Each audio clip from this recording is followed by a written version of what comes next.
So, I'm Konrad Moyer with the Cherry Grove Ag Society. Today I'm joined by Whitney Huckstep, registered psychologist with Support and Wellness. Thank you for joining me today. Awesome, thank you for having me here today. Okay. Today, Whitney joins me to talk about mental health.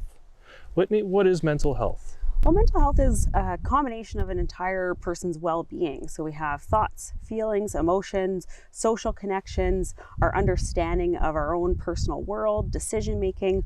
All of those things kind of incorporate emotional well-being and mental health.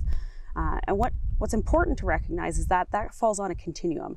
So some days we might be right in the middle of the continuum, kind of struggling but making it work. Other days we might feel great in our mental well-being and have a balance of work, life, friends, social connection. And other days we might feel more on the other end where, we might be able to classify as a disorder or things like that, like depression, anxiety, but we kind of bounce back and forth. So it's important to recognize that through all that, we're not just, the disorder or mental health doesn't make who we are. We take an active stance in our mental health and in that positive well-being to maintain kind of where we're at and functioning on a day-to-day. Now that we have a rough idea what mental health is, how does mental health in agriculture differ from other industries? Well, agriculture, so if we look at livestock farming, crop farming, agriculture in general, there is a higher stress load in terms of amount of hours worked and daily worries and things that are out of our control. So if we look at, agriculture in general, you're working almost, 24 hours a day, 7 days a week, 365 days a year. There's always something going on in the back of your mind of, what if there's machinery that needs to be fixed, if there's animals that need to be taken care of, schedules of crop farming and spraying and when those things need to happen. So it's a constant stressor. And as well, when you're doing any kind of agricultural work, quite often you're more socially isolated than a lot of other groups. A lot of times if you're farming, you're outside of city centers to have the land to farm.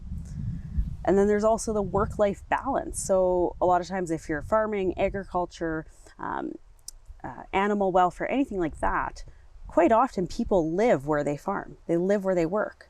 So they can't just turn off that button when they walk in the house because they're still dealing with paperwork, book work, things like that. And depending on the size of the farming or the agricultural operation, if you have to hire on more farm hands, then you have more paperwork, more liability, more stuff to do surrounding that. And so all of that is going on. Depending on how big the farming operation is, maybe one person has to deal with that, maybe two, things like that. And it can be quite isolating and put additional pressures on the people in those industries. I suppose that's why it's called more of a lifestyle instead of a career. You betcha. So when a person starts to feel like they're having issues, what are some of the common indicators that a person might kind of identify in themselves? Yeah, you bet. So depending on kind of what we're looking at, whether it's burnout, depression, anxiety, things like that, some of the more common issues that might arise, we might see, a drastic change in mood. Are we still able to enjoy things in life? Do we still have pleasure from the things that we used to have pleasure from? Or is it hard to experience those positive emotions? Right? So if we notice those changes in our mood, that's a huge indicator. Also, if we notice increase of irritability, so if we start snapping at things that we normally wouldn't snap at, if we just start worrying over things that normally wouldn't bother us as much, we might notice our sleep being affected, going from, maybe sleeping a standard 6 hours a night. I know generally with agriculture, it's shorter sleeps anyways. But let's say if your average is 6 hours a night and all of a sudden you're sleeping 3, or it's really restless, or you can't fall asleep. 2, with changes in appetite or weight loss, things like that. So anything kind of outside of your norm can be kind of a signal to say, hey, I need to kind of focus on this and see what's going on. Makes sense. Kind of makes a person wonder about sleep patterns during calving season. How can mental health affect safety on the farm? Well, if we think about our mental health, anytime, we're plagued by something or have extra stress on our plate, how many of us make little mistakes throughout the day, or we forget something and have to run back to the house, or any little thing like that? But now you're looking on a bigger scale, working with big machinery, working with animals that if you make the wrong move might charge at you, or things like that. And so if our mental health is deteriorating, or if we're not coping to the best of our abilities, we're going to start decreasing our focus, decreasing our attention and concentration, making those little mistakes. And those little mistakes can lead to huge safety risks, especially on a farm, like I said, working with such big machinery in dangerous situations. Farming and agriculture is actually, I believe it's in one of the top 5 of dangerous professions, lifestyles. And so if we mix that with mental health concerns, then that risk goes up even further. Makes sense. There's been plenty of times working out in the field and it's just like, how did we even get here? Exactly, that feeling of autopilot, right? When you're just kind of, if you're so used to doing a task, which quite often you get to that point, if we stop focusing on the task and we're just doing it on autopilot, then we are even more often able to make mistakes in those moments because we're not actually focused on the task. One of the common things that I've seen is depression. How can we identify depression, and what are some of the tools that we can use to work to fixing it? You bet. So yeah, depression is one of the most common, especially in agricultural lifestyles, along with a little bit of anxiety and maybe some burnout. So often we'll see burnout before it gets to depression. So we might see increase of cynicism, just kind of feeling negative about everything.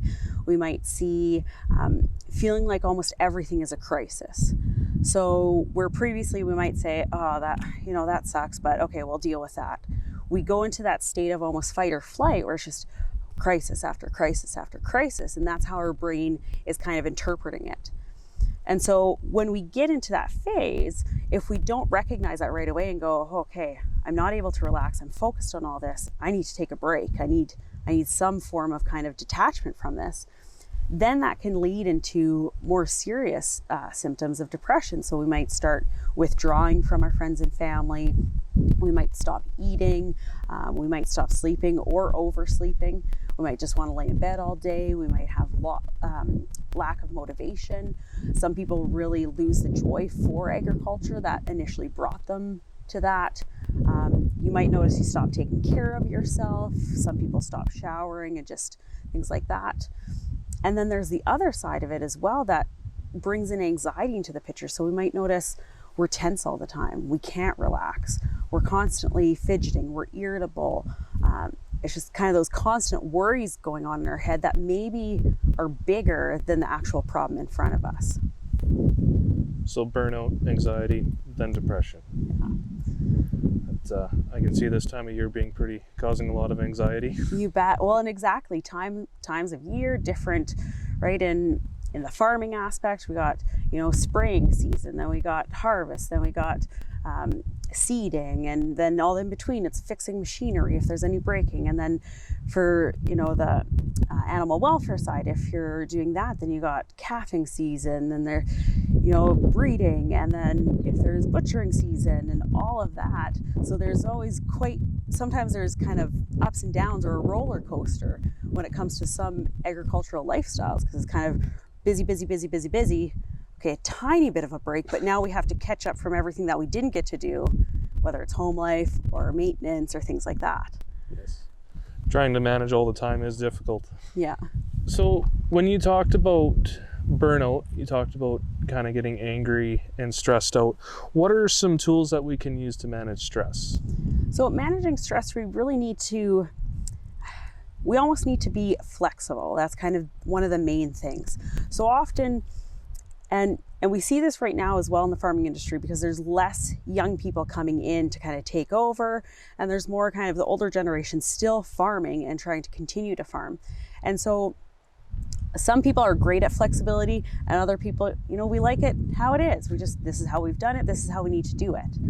But staying in that mindset can cause extra stress, because now maybe we're not open to learning new techniques or learning new machinery, things that might make our lives a little bit easier or keep us up with where we want to be.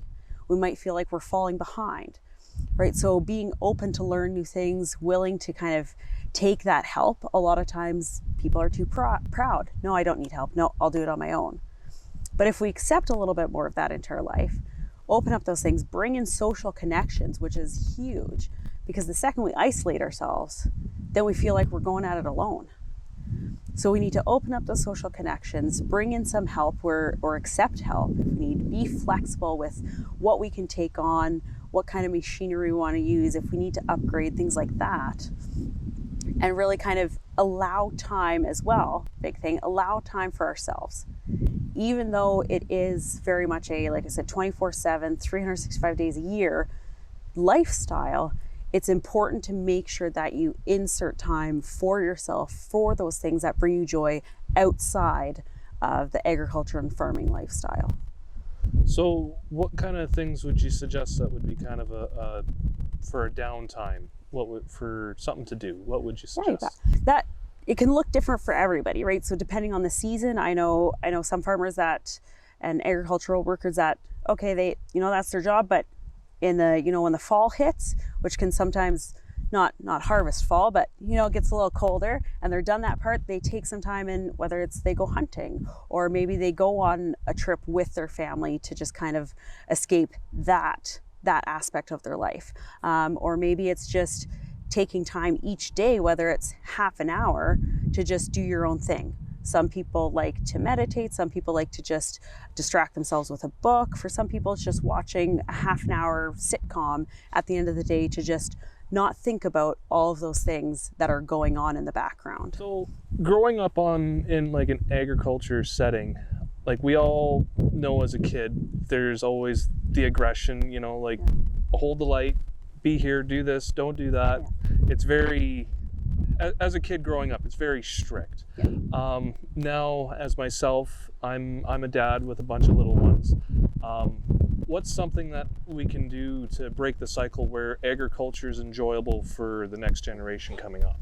So a big thing when we're, whether we're teaching kids or trying to talk with them or having them involved in those aspects is, we want to be upfront with them to a point that's appropriate, and having them recognize, before going out to do a task, okay, these are the risks. This is what I'm going to kind of get you to do. When dad's doing this or when mom's doing this, try not to ask questions, and we can ask questions later. Because a lot of times when we get into something, we just want to do the task. And if we have somebody over here, as innocent as it is, asking question after question, sometimes that can increase that irritability, because it's, in a way, putting kind of a pause on what we're doing. It's like, okay, I don't want to stop every time that there's a question, right? So even working with them to kind of say, okay, dad might not want any questions during this time when we're doing this task. However, kind of remember what those are, and we can talk about it after. Or if you know that that's not an option, because some kids just like to ask those questions, making sure that you're prepared for that. So going out to do the task, if a child is coming with you, having that conversation with yourself beforehand and saying, okay, I know they're going to ask questions. I know that they're just wanting to learn. They're asked questions because they're interested, which is positive, that they're interested in what I'm doing and they want to be there to help. So I'm going to try to make sure that I'm not in a rush. Right? The second we're in a rush to get something done, it's not going to be helpful. And so if we're wanting to teach our kids those things, we also want to model how we communicate with them so that they communicate that way back. So before going to our task, just ask ourselves, okay, do I have enough time, or am I rushing myself? If I'm rushing myself, okay, maybe it's not a great time for the kids to come out and help me. Do I got lots of time? Okay, bring on the questions. Let's go. And kind of formatting your mind in that way to kind of say, okay, I'm prepared for the questions, bring them on.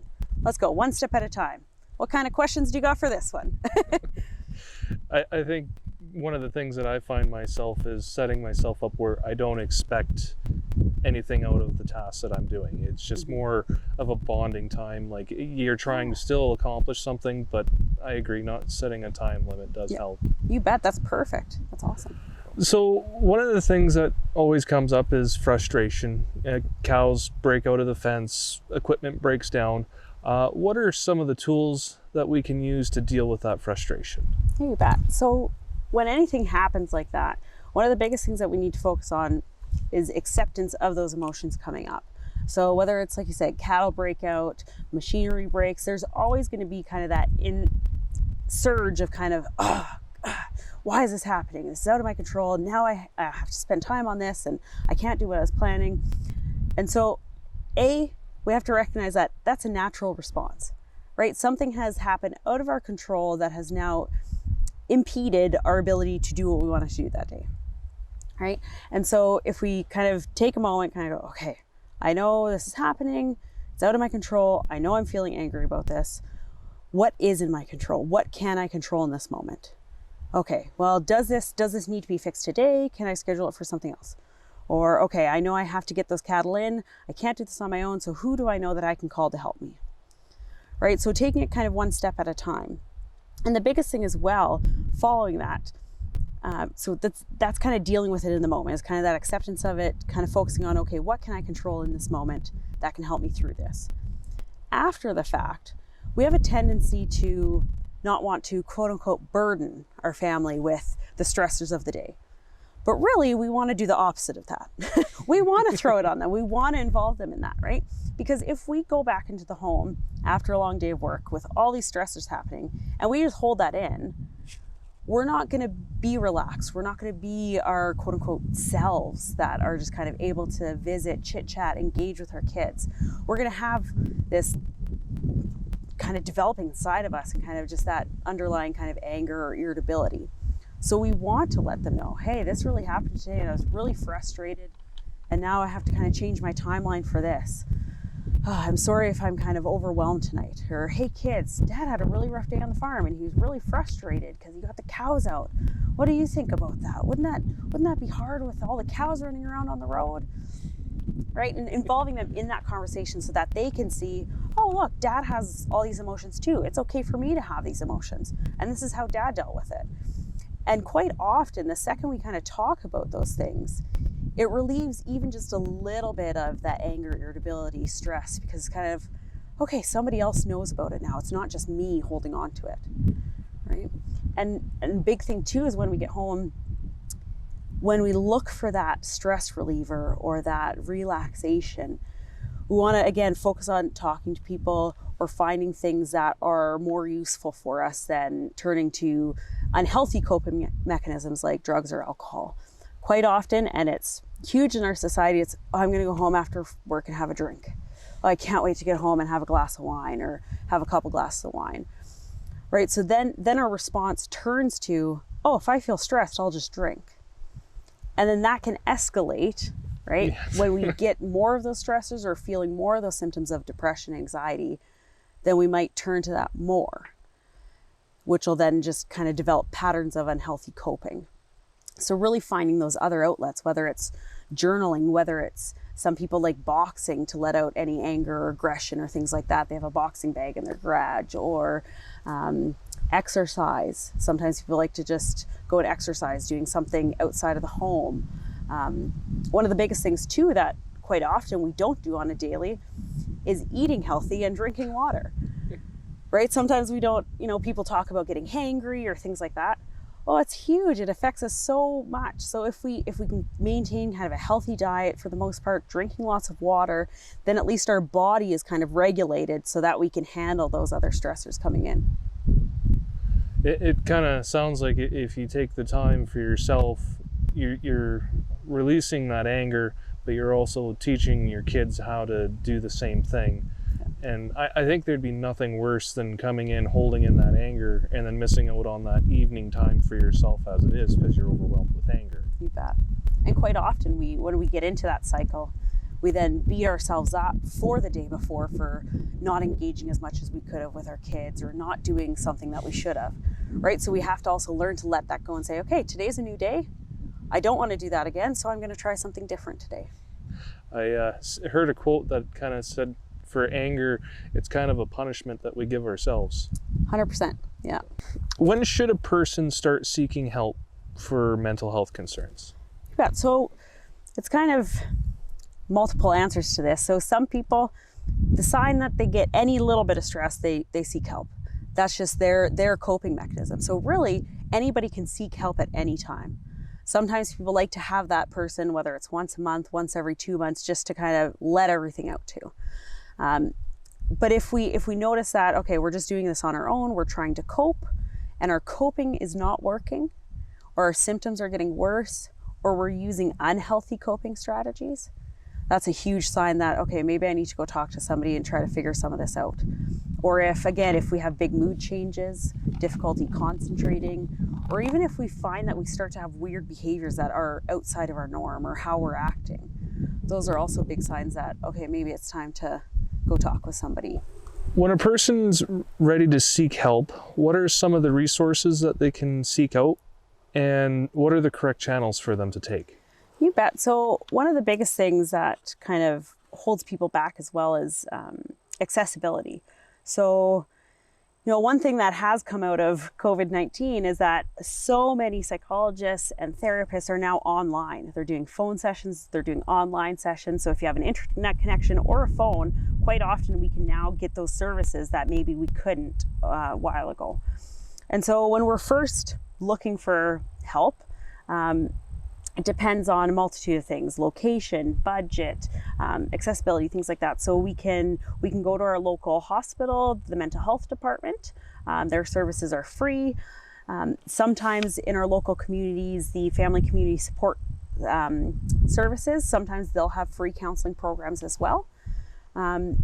And then otherwise, you can seek any licensed therapist or registered psychologist in the area. A lot of times they can be found on psychologytoday.com. You can search your area and there will be a bunch that pop up. They'll say if they do online therapy or what they specialize in. So that's kind of a place to start. If things have escalated to that point where you're having thoughts of suicide or you feel like your symptoms are just too much, then always go to your hospital emergency room and let them know. They'll be able to assess you right away and work with you at least to crisis manage what's happening in that moment. If accessibility is difficult and you'd rather just call somebody or talk to somebody on the phone, there are mental health hotlines. So the standard mental health hotline across Alberta is 1-877-303-2642. There's also Healthline, just 811, if you have questions about symptoms of depression, anxiety, anything like that. And specifically in Saskatchewan, since we're close to the border, there's actually a farm stress line in Saskatchewan that you can call, specific for farming. So that's 1-800-667-4442. So those are some different resources that we can kind of utilize, at least until we find kind of more of a stable resource. That's really good. I know, like, I've had the phone lines and stuff, though it's pretty standard, but I never would have thought if things escalate to even go to a hospital. Yeah, you bet. It's a good point. Well, thank you for coming out and sitting with us today. You've brought a lot of knowledge out to us. I really hope that this will help somebody watching this. I think mental health is a very important thing for us all to be discussing, and I hope everybody enjoys this video. Thank you. Awesome, thank you.